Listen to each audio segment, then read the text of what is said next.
इसकी पिछली क्लास में हमने काफी कुछ डिस्कस किया था, जैसे कि जैव प्रक्रम क्या होते हैं और सजीवों में जैव प्रक्रम कितने प्रक्रम में विभाजित होते हैं। तो हमने 4 प्रक्रम देखे थे: पोषण, श्वसन, वहन एवं उत्सर्जन। प्रत्येक जो प्रक्रम है उसके लिए अपना एक तंत्र होता है, अपना एक मैकेनिज्म होता है। हम फर्स्ट जो प्रोसेस है, पहला प्रक्रम पोषण, इसको पढ़ रहे थे। पोषण में हमने पढ़ लिया था कि 2 प्रकार के पोषण होते हैं, स्वपोषी एवं विषमपोषी पोषण। हमने ये देख लिया था कि किन किन जीवों में स्वपोषी पोषण होता है एवं किन किन जीवों में विषमपोषी पोषण होता है। हमने इसके अलावा देखा था कि पौधों में खाना बनने की जो क्रियाविधि है वो किस प्रकार से है, या फिर हम ऐसा कह सकते हैं कि प्रकाश संश्लेषण की प्रक्रिया को हमने डिस्क्राइब किया था, जिसमें कि ग्लूकोज किस प्रकार से बनता है और ग्लूकोज जो कि पौधा अपने लिए भोजन के रूप में प्रयोग करता है, जिस कार्बोहाइड्रेट को, उसका नाम है ग्लूकोज, उसका संश्लेषण पौधे में किस प्रकार से होता है, क्या क्या उसके लिए जरूरी पदार्थ होते हैं और किस प्रकार से वो अभिक्रिया होती है, वो भी हमने देखी थी। अब हमें पढ़ना है विषमपोषी पोषण, और विषमपोषी पोषण में मैंने आपको बताया था विषमपोषी पोषण आगे फिर 3 प्रकार में क्लासिफाई हो जाएगा, ठीक, जिसमें कि फर्स्ट है मृतजीवी पोषण, परजीवी पोषण और अंतर्जनित पोषण।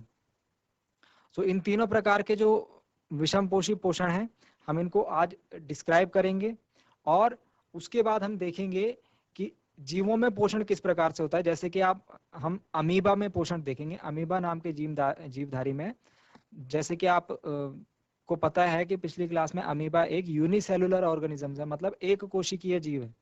तो वो सिर्फ एक कोशिका के होने के बावजूद भी हमारा जो शरीर है वो बहुत बड़ा विशाल तंत्र है, बहुत सारी कोशिकाओं से मिलकर बना है। तो हमें इस पूरी प्रक्रिया के लिए बहुत सारे तंत्र हैं हमारे पास, है ना।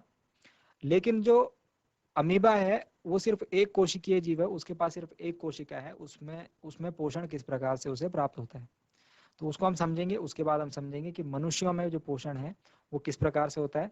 ये पूरी एक डिस्क्राइब्ड प्रोसेस है, हम इसको पॉइंट बाय पॉइंट समझते हुए जाएंगे।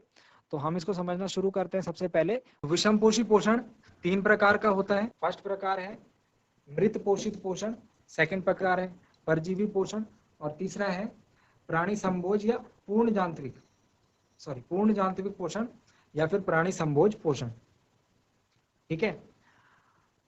इसमें मृत पोषित पोषण की जो डेफिनेशन होगी, इसमें जीवधारी जो होगा अपना पोषण मृत एवं क्षय हो रहे जैव पदार्थों से करेंगे। जैसे कि आप देखेंगे कि कोई चीज सड़ जाती है, कोई खाने की चीज जो है सड़ जाती है, तो उस पर क्या लग जाते हैं, कवक एवं जीवाणु। तो वो क्या होंगे, ये जीव क्या करेंगे, वो सड़ने वाले खाने से, मृत या क्षय हो रहे खाने से अपना भोजन ग्रहण करेंगे, अपना पोषण ग्रहण करेंगे। जैसे कोई जीव है, कोई जीव की मृत्यु हो जाती है, तो आप देखते हैं उस पर कवक या जीवाणु उत्पन्न हो जाते हैं, ठीक है। तो इस प्रकार से जो पोषण लेंगे तो मृत पोषित पोषण होगा। नेक्स्ट इसके बाद आता है परजीवी पोषण। तो परजीवी पोषण में एक बेस्ट एग्जांपल है मच्छर का, पहले इसको समझ लेते हैं। पोषण की इस विधि में जीव अन्य जीव से अपना भोजन एवं आवास लेते हैं और उन्हीं के पोषण स्रोत का अवशोषण करते हैं, ठीक है। उनसे उनका भोजन भी लेंगे, आवास भी लेंगे और उन्हीं से पोषण स्रोत का अवशोषण भी करेंगे, है ना। लेकिन यहाँ पर क्या था, मृत और क्षय हो रहा होगा जैव पदार्थ, लेकिन यहाँ पर ऐसा नहीं है कि वो मृत हो रहा होगा पदार्थ, इनको पोषण भी मिलेगा और जो पदार्थ जिससे ये पोषण ले रहे हैं वो भी जीवित रहेगा। बेस्ट एग्जांपल मच्छर क्या करता है, इंसान को काटता है और उससे क्या करता है, उससे अपना जो पोषण है उसको प्राप्त करता है। तो मच्छर के काटने से मनुष्य की मृत्यु तो नहीं हो जाती ना, नहीं, लेकिन मच्छर को भी क्या हो जाता है, अपना पोषण मिल जाता है और जो जिससे वो पोषण ले रहा है, जिस व्यक्ति से वो पोषण ले रहा है वो भी जीवित रहता है। एक और एग्जांपल है फीता कृमि या फिर गोल कृमि, ये हमारे भीतर ही हमारे आंत में पाया जाता है। तो ये क्या करता है, ये परजीवी पोषण प्रकार का पोषण करता है, अपने लिए वहां से भोजन प्राप्त करता है। ओके, सो ये एक प्रकार का परजीवी है जो हमारी आंत में पाया जाता है, ठीक है ना। क्या नाम है, फीता कृमि या गोल कृमि। नेक्स्ट जो लास्ट प्रकार का विषमपोषी पोषण है वह है प्राणी संभोज पोषण। इसमें क्या होगा, प्राणी संभोज पोषण में अंतर्ग्रहण, पाचन, अवशोषण एवं उत्सर्जन जैसी प्रक्रिया सम्मिलित होंगी, ठीक है ना। पोषण की इस प्रक्रिया में ये सारी प्रक्रियाएं सम्मिलित होंगी। और इसका जो बेस्ट एग्जाम्पल है वो है मनुष्य। आप भोजन का अंतर ग्रहण करते हैं, फिर वो पचता है, फिर वो अवशोषित होता है, आपके बॉडी पार्ट्स को मिलता है, और फिर जो अपशिष्ट पदार्थ है वो शरीर से बाहर आ जाता है। तो ये सारी प्रक्रिया मनुष्य में हो रही है। तो मनुष्य किस प्रकार का पोषण मिलेगा उसे? प्राणी संभोज पोषण या फिर विषम पोषी पोषण की थर्ड कैटेगरी में जो आएगा पूर्ण यांत्रिक पोषण। ऐसा ही सेम टू सेम अमीबा। अब मनुष्य और अमीबा में जो सबसे बड़ा डिफरेंस है वो है, अमीबा एक कोशिकीय जीव है, अभी मैंने बताया ना, यूनिसेलुलर, एक कोशिकीय, और मनुष्य जो है बहुकोशिकीय। मनुष्य में तो बहुत बहुत प्रकार की कोशिकाएं पाई जाती है ना। सो इन दोनों का हमको पोषण का प्रकार देखना है कि किस प्रकार से होता है। तो सबसे पहले जीवों में पोषण देखते हैं। जीव में जो हम पोषण देख रहे हैं उसमें हम अमीबा के पोषण का तरीका देख रहे हैं। तो कुछ इस प्रकार का होता है अमीबा, ठीक है। ये एक अमीबा है। तो अमीबा के पास क्या होता है? एक सेंट्रॉइड होता है, एक कोशिका है बस। तो एक इसका केंद्रक होगा। ये जो बीच में मैंने पार्ट बनाया है, ये डार्क वाला, ये क्या है? इसका केंद्रक है। ओके। अब क्या होता है? अमीबा की आकृति ये है। अब अमीबा को क्या हुआ? कोई खाने का टुकड़ा दिखा, कोई भोजन दिखा, है ना। बताऊं ऐसे, ठीक है। अभी तो ये अपनी जगह पे था ना, तो उसको घेरने की कोशिश करेगा, ठीक। अब धीरे धीरे क्या करेगा? फर्स्ट स्टेप में तो इसने इसे घेरा है ना बस, नेक्स्ट स्टेप में क्या करेगा? इसे घेर लेगा। ओके, ये इसको अपने अंदर घेर लेगा इस प्रकार से। तो ये जो खाना है ये क्या है? ये भोजन है इसके लिए, अमीबा के लिए भोजन। तो अब क्या हो गया? ये इसकी कोशिका के अंदर आ चुका है भोजन। अभी क्या करेगा? इसको, इससे अपना पोषण प्राप्त कर लेगा। तो इस प्रकार से इसकी जो, ये इसका केंद्रक बना देता हूं। तो इसकी जो क्रियाविधि है पोषण की वो इस प्रकार से चलती है। पहले ये भोजन को घेरता है, फिर उसके बाद अपने कोशिका के अंदर उसे सम्मिलित करता है, और फिर उससे पोषण प्राप्त करता है, ठीक है ना। मनुष्यों में पोषण किस प्रकार से होगा? कोशिका, अमीबा और मनुष्य दो देखे थे ना हमने लास्ट टाइप के सॉरी पूर्ण यांत्रिक पोषण में हमने दो देखे थे। कौन कौन से? अमीबा और मनुष्य। तो मनुष्य में पोषण किस प्रकार से होगा? देखिए, मनुष्य में जो स्टार्टिंग जो होगा वो एक आहार नली, भोजन का पाचन आहार नली से होगा। आहार नली क्या है? Very important. आहार नली मुंह से गुदा तक, मुंह से, ये मुंह है आपका और ये है गुदा। तो ये जो पूरी लंबी नली होगी यहाँ से यहाँ तक की, इसको हम आहार नली बोलेंगे, ठीक है। इस आहार नली में भोजन का पाचन विभिन्न चरणों में होता है। अब बहुत सारे स्टेजेस होंगे, हर स्टेज की अपनी इंपॉर्टेंस होगी, तो वन बाय वन समझते हैं। सबसे पहले मुंह। तो मुंह का है आपका ये वाला पार्ट, ठीक है। उसके बाद ग्रासिका या ईसोफेगस, तो ये वाला जो पार्ट है इसको बोलते हैं ईसोफेगस, ठीक है। देन स्टमक, तो उसके बाद खाना कहाँ आ जाता है? आमाशय में। और आमाशय के बाद चल जाता है स्मॉल इंटेस्टाइन या फिर क्षुद्रांत में। ये रही अंदर की जो ये आंत है, ये स्मॉल इंटेस्टाइन है, ठीक है। और उसके बाद बृहदांत में, ये रही बाहर वाली आंत, बड़ी आंत, ये जो ग्रीन कलर की दिख रही है। और उसके बाद गुदाद्वार या एनस, ठीक है। तो ये पूरा प्रोसेस है। हर एक पार्ट का अपना अपना रोल है, ठीक है। हर एक पार्ट का अपना अपना रोल है। तो इसको समझते हैं वन बाय वन। सबसे पहले मुंह। तो मुंह जो है आहार नली का मुख्य द्वार। आप खाना कहाँ से खाते हो? मुंह से खाते हैं ना। तो द्वार ये है, खाना यहाँ से एंटर होगा, ठीक है। मुंह को हम बकल कैविटी या ओरल कैविटी या फिर मुख गुहा हिंदी में कह सकते हैं। मुंह की जो इंपॉर्टेंस है वो ये है कि मुंह से ही भोजन को प्राप्त करेगा, और पाचन कहाँ से शुरू हो जाएगा? मुंह से ही। अब पाचन मुंह से कैसे शुरू हो जाता है? मुंह के देखिए तीन भाग में हम इसको क्लासिफाई कर सकते हैं, तीन भाग में बांट सकते हैं। दांत, लार ग्रंथि और जीभ। दांत, लार ग्रंथि और जीभ। दांत क्या करेंगे? दांत का काम आपको पता है, भोजन को क्या करना होता है? चबाना होता है। भोजन को छोटे छोटे टुकड़ों में तोड़ना होता है। यदि ऐसा नहीं करेंगे तो क्या होगा? यदि भोजन को छोटे छोटे टुकड़ों में नहीं तोड़ा जाएगा तो क्या होगा? बड़ा बड़ा भोजन हमारे पेट में जाकर के पाचित होने में प्रॉब्लम होगी। तो दांतों का काम क्या होता है? भोजन को छोटे छोटे टुकड़ों में विभाजित करना। इसके लिए हमारे मुंह में डिफरेंट डिफरेंट टाइप के दांत होते हैं, है ना। हमारे जो दांतों का काम होता है वो पीस पीस कर एक ग्राइंडर की भांति, एक मिक्सर ग्राइंडर की भांति क्या करते हैं, खाने को छोटे छोटे टुकड़ों में कन्वर्ट करते हैं। लार ग्रंथि क्या है? लार ग्रंथि से लार स्रावित होता है और वो क्या करता है, वो जो खाना है उसको उसमें मिल करके और उसको सूखा नहीं रहने देता है ना, उसको थिक, उसको मॉइस्चराइज करता है, ठीक है, जिससे कि खाना आसानी से आगे के रास्ते जा पाते हैं। जीभ का काम होगा, जीभ का काम होगा खाने को आगे की तरफ भेजना, ठीक है। ये जो एंजाइम है लार, ये लाल रस से, लाला रस से निकलता है, मतलब स्रावित कहां से होगा, लाला रस से। तो लाला रस से स्रावित होने वाला एक रस है जिसको हम बोलेंगे लार।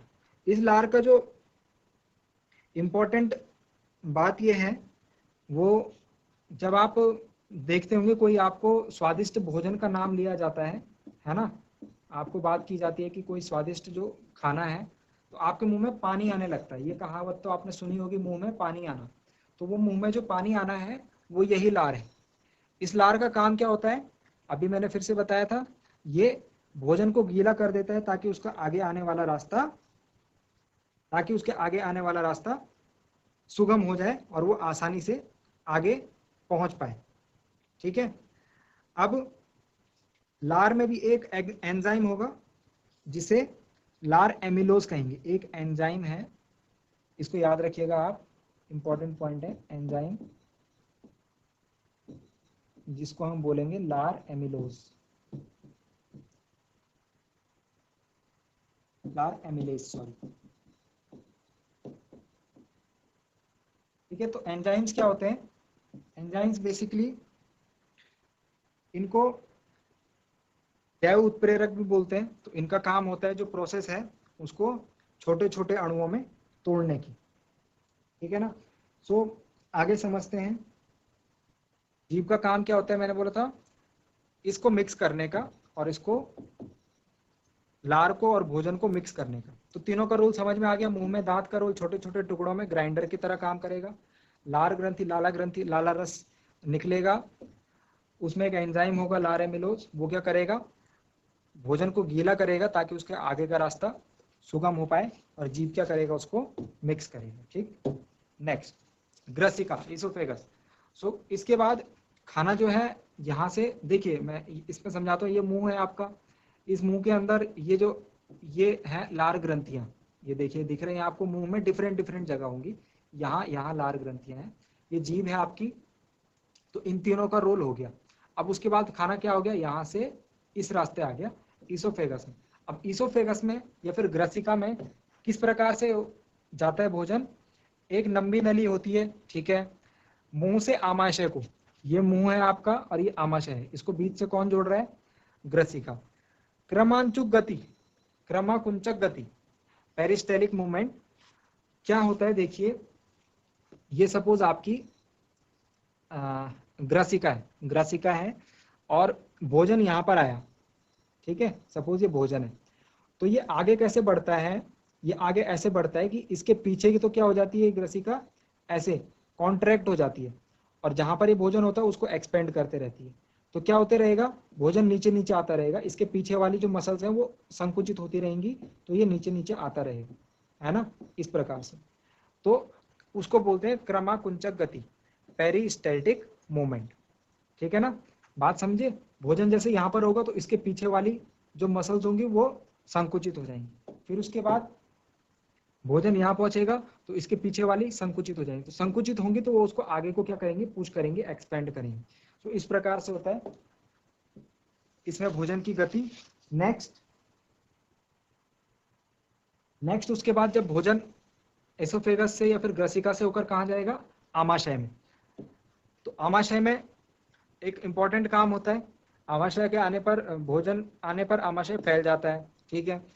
पाचन कार्य आमाशय की भित्ति में उपस्थित जठर ग्रंथियों द्वारा संपन्न होते हैं। देखिए ग्रंथि का मतलब पीछे भी बताया था, जैसे लार ग्रंथि है तो वहां से कोई ना कोई चीज स्रावित होगी, ठीक है, जिसे हम एंजाइम बोलते हैं, ठीक है ना।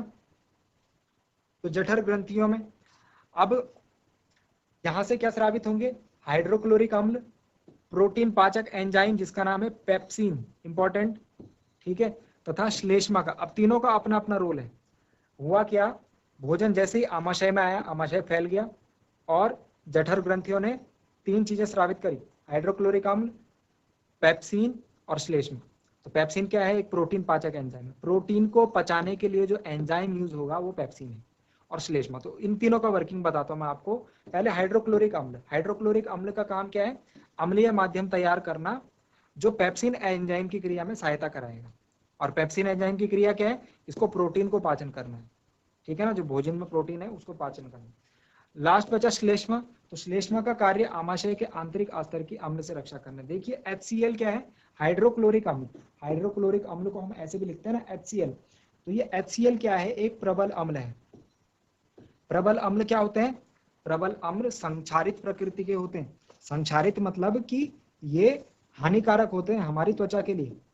अब आप बोलेंगे सर ये हानिकारक होते हैं, लेकिन ये तो हमारे पेट में ही उत्पन्न हो रहा है। HCl एक प्रबल अम्ल होने के बावजूद भी हमारे पेट में ही उत्पन्न हो रहा है, तो ये हमारे पेट को कोई हानि क्यों नहीं पहुंचा रहा, क्योंकि वहां पर श्लेष्मा है जो अपना रोल प्ले करती है। वो क्या करता है, जो हमारे पेट की जो आंतरिक अस्तर है उसकी अम्ल से रक्षा करती है, वहां पर लेयर के रूप में चढ़ जाता है। तो HCl से हमारे पेट को कोई हानि नहीं हो पाती, ठीक है ना। नेक्स्ट, इसके बाद भोजन कहाँ जाएगा, आमाशय के बाद जाएगा छोटी आंत में, जिसे हम क्षुद्रांत भी कहते हैं। क्षुद्र आंत आहार नली का सबसे लंबा भाग है, आपको ये बात ध्यान रखनी है, ठीक है। कितनी लंबाई होती है, 6 मीटर या 20 फीट हम इसको बोल सकते हैं। तो 6 मीटर की आंत आपके पेट में होगी, और वो कैसे होती है, वो ऐसे ऐसे ऐसे कॉइल करके अंदर रहती है, ठीक है। अभी आगे डायग्राम में समझाएंगे। तो एक और बात आपको ध्यान रखनी है क्षुद्रांत के बारे में, कि घास खाने वाले शाकाहारी का सेल्यूलोज पचाने के लिए लंबी क्षुद्रांत की आवश्यकता होती है। मांस का पाचन सरल है, अतः बाघ जैसे मांसाहारी की क्षुद्रांत छोटी होती है।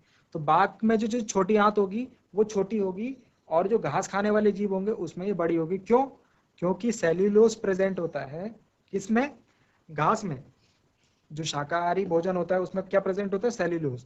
तो उसको पचाने के लिए लंबी क्षुद्रांत की आवश्यकता होती है, और जो मांसाहारी जीव हैं उनके लिए छोटी क्षुद्रांत की आवश्यकता होती है, क्योंकि वो जल्दी पच जाता है। ओके, लंबाई मैंने आपको बता दी 6 मीटर या 20 फीट। तो इतनी लंबी, आप बोलेंगे सर हमारी हाइट तो 5 मीटर है, हमारे पेट में ही 6 मीटर की आंत कैसे, तो वो कॉइल रूप में है इस प्रकार से, ठीक है। इसको मैं अभी बताऊंगा। क्षुद्रांत में कार्बोहाइड्रेट, प्रोटीन तथा वसा का पूर्ण पाचन होता है, ये इंपॉर्टेंट बात। अभी तक हमने क्या, देखो आप समझ रहे हो, मुंह में आपने क्या खाया था, भोजन। अब भोजन किस में कन्वर्ट हो चुका है, अब हम भोजन की बात कर ही नहीं रहे, हम बात कर रहे हैं कार्बोहाइड्रेट, प्रोटीन तथा वसा। तो ये भोजन के अंदर उपस्थित पोषक तत्व हैं। जैसे मैंने पोषण में आपको बताया था, अल्टीमेटली हमारे शरीर को ये तत्व चाहिए होते हैं। तो देखिए छोटी आंत में क्या हो गया, ये हम यहाँ तक पहुंच गए, भोजन से कार्बोहाइड्रेट, प्रोटीन तथा वसा, फैट्स तक पहुंच गए, प्रोटीन्स और फैट्स तक। अब समझिए इसको, आमाशय से आने वाला भोजन अम्लीय है। क्यों, क्योंकि वहां पर HCl था, तो HCl मिल गया तो भोजन के साथ, तो भोजन भी क्या हो जाएगा, अम्लीय। अतः अग्नाशय एंजाइमों की क्रिया के लिए उसे क्षारीय बनाया जाएगा। आगे जो प्रोसेस होगी हम उसको क्षारीय बनाएंगे। क्यों, क्योंकि आपको पता है ना अम्ल कैसे प्रकृति का होता है, संक्षारित। अब इसके लिए हेल्प कौन करेगा, यकृत। यकृत जिसको आप लीवर बोलते हैं, यकृत मतलब लीवर। तो यहाँ से एक पित्तरस, ये भी एक ग्रंथि है, आपको पता है यकृत भी एक ग्रंथि है। तो क्या स्रावित होगा, पित्तरस इस कार्य को करता है। यह कार्य वसा पर क्रिया करने के अतिरिक्त है। तो यकृत जो है वसा पर भी कार्य करेगा, और यकृत जो है पित्तरस का स्रावित भी करेगा। क्षुद्रांत में वसा बड़ी गोलिकाओं के रूप में होता है। तो इस प्रकार से होगा, आपको वसा जो फैट है वो इस प्रकार से दिखेगा, है ना, जिससे उस पर एंजाइम का कार्य करना मुश्किल हो जाता है। तो पित्त क्या करता है, जो पित्तरस है, पित्त लवण, उन्हें छोटी गलिकाओं के रूप में इसको ऐसे तोड़ देगा, ऐसे। ये जो बड़ा सा वसा का जो बड़े रूप में है, इसको क्या करेगा, एंजाइम काम करके छोटे छोटे टुकड़ों में तोड़ देगा। अब क्या होगा, एंजाइम की क्रियाशीलता बढ़ जाएगी। तो इतने में जो एंजाइम का काम था उसको इतने बड़े पार्ट को वसा को एब्जॉर्ब करना था, उस पर काम करना था। लेकिन अब क्या हो जाएगा, इतने छोटे छोटे पार्ट्स के लिए वो जल्दी काम कर पाएगा, इजीली काम कर पाएगा, ठीक है। अग्नाशय अग्निशायिक रस का श्रावण करता है, ठीक है, जिसमें प्रोटीन के पाचन के लिए ट्रिप्सिन एंजाइम, तो प्रोटीन के पाचन के लिए कौन सा एंजाइम जरूरी चाहिए होता है, ट्रिप्सिन, तथा इमल्सीकृत वसा का पाचन करने के लिए लाइपेज। तो इसको ऐसे याद रखिए, जो ट्रिप्सिन एंजाइम है वो प्रोटीन का पाचन करने के लिए जरूरी है, ये एंजाइम का नाम याद रखना आपको, ठीक है। और वसा या फिर फैट का पाचन करने के लिए लाइपेज, LIPASE, ठीक है, ये फैट्स का पाचन करने के लिए, ठीक है ना। इतनी बात समझ में आ गई, आगे बढ़ते हैं। अभी प्रोसेस चल रही है। क्षुद्रांत की भित्ति में देखिए, ये रही क्षुद्रांत, छोटी आंत, तो मैंने बोला देखिए किस प्रकार से कुंडली था, कॉइल होकर के रखी हुई है। क्षुद्रांत की भित्ति में ग्रंथि होती है जो आंत रस स्रावित करती है। इसमें उपस्थित एंजाइम अंत में प्रोटीन को अमीनो अम्ल, जटिल कार्बोहाइड्रेट को ग्लूकोज तथा वसा को अम्ल तथा ग्लिसरॉल में परिवर्तित कर देते हैं, ठीक है। देखिए प्रोटीन किस में कन्वर्ट हो जाएगा, प्रोटीन कन्वर्ट हो जाएगा amino acids, okay, protein convert हो जाएगा अमीनो एसिड, और उसके बाद कार्बोहाइड्रेट्स, जो कार्ब्स हैं वो कन्वर्ट हो जाएगा ग्लूकोज में, और वसा जो फैट है उसको फैटी एसिड या फिर ग्लाइसरॉल में कन्वर्ट कर दिया जाता है। क्यों? क्योंकि ये बहुत कॉम्प्लेक्स होते हैं डाइजेस्ट करने के लिए, तो अब ये इजियर फॉर्म में आ गए। अब इनको डाइजेस्ट करना, इनको एब्जॉर्ब करना ज्यादा इजी होगा। अब एब्जॉर्ब करने के लिए एक अलग प्रोसेस है, उसके लिए दीर्घरोम या फिर इसको विल्ली बोलते हैं। विल्ली का रोल इंपॉर्टेंट हो जाएगा। विल्ली क्या करेगा, यहाँ पर इसकी आंतरिक, इसके अंदर ये अंगुली जैसे स्ट्रक्चर होंगे, ठीक है, इसकी सतह पर, वो क्या करेंगे, वो इसमें रुधिर वाहिकाओं मतलब ब्लड सेल्स की एक्सेस होती है। ये क्या करते हैं, भोजन को अवशोषित, अब जो ये भोजन हो गया अमीनो एसिड, ग्लूकोज, ग्लाइसरॉल, इसको ये एब्जॉर्ब कर लेते हैं, कौन, विल्ली, और शरीर की प्रत्येक कोशिका तक पहुंचा दिए जाते हैं। तो ये पूरी प्रोसेस हुई छोटी आंत में। छोटी आंत में भोजन का पाचन होता है, बहुत इंपॉर्टेंट पार्ट है, इसीलिए इतना टाइम छोटी आंत में लगा। नेक्स्ट बड़ी आंत में क्या होगा, जो भोजन नहीं पच पाएगा वो बड़ी आंत में भेज दिया जाएगा, और वहां पर भी दीर्घरोम होंगे, वो इसमें से जल का अवशोषण कर लेंगे, ठीक है। और उसके बाद जो खाना, जल का अवशोषण करने के बाद जो वेस्ट मटेरियल बचा, वो गुदा द्वार के द्वारा शरीर से बाहर कर दिए जाते हैं, ठीक है ना। तो ये पूरी प्रोसेस हुई भोजन के पाचन की, ठीक है ना। कहाँ तक, भोजन हमने मुंह से लिया और गुदा द्वार से जो वेस्ट है, जो यूज हमारे भोजन जिसको हम यूज नहीं कर सकते हैं, वो बाहर आ गया। तो ये पूरी प्रक्रिया है मनुष्य में पोषण की। इसके अलावा इसके बाद हम पढ़ेंगे कि श्वसन की क्रिया, पोषण की क्रिया। हमने पहला प्रक्रम जो है पोषण का, वो हमने कंप्लीटली पढ़ लिया है कि पोषण किस किस प्रकार से मिल सकता है। उसके बाद सेकंड क्रिया जो है श्वसन की, ये हम पढ़ेंगे अपने आने वाले टॉपिक में।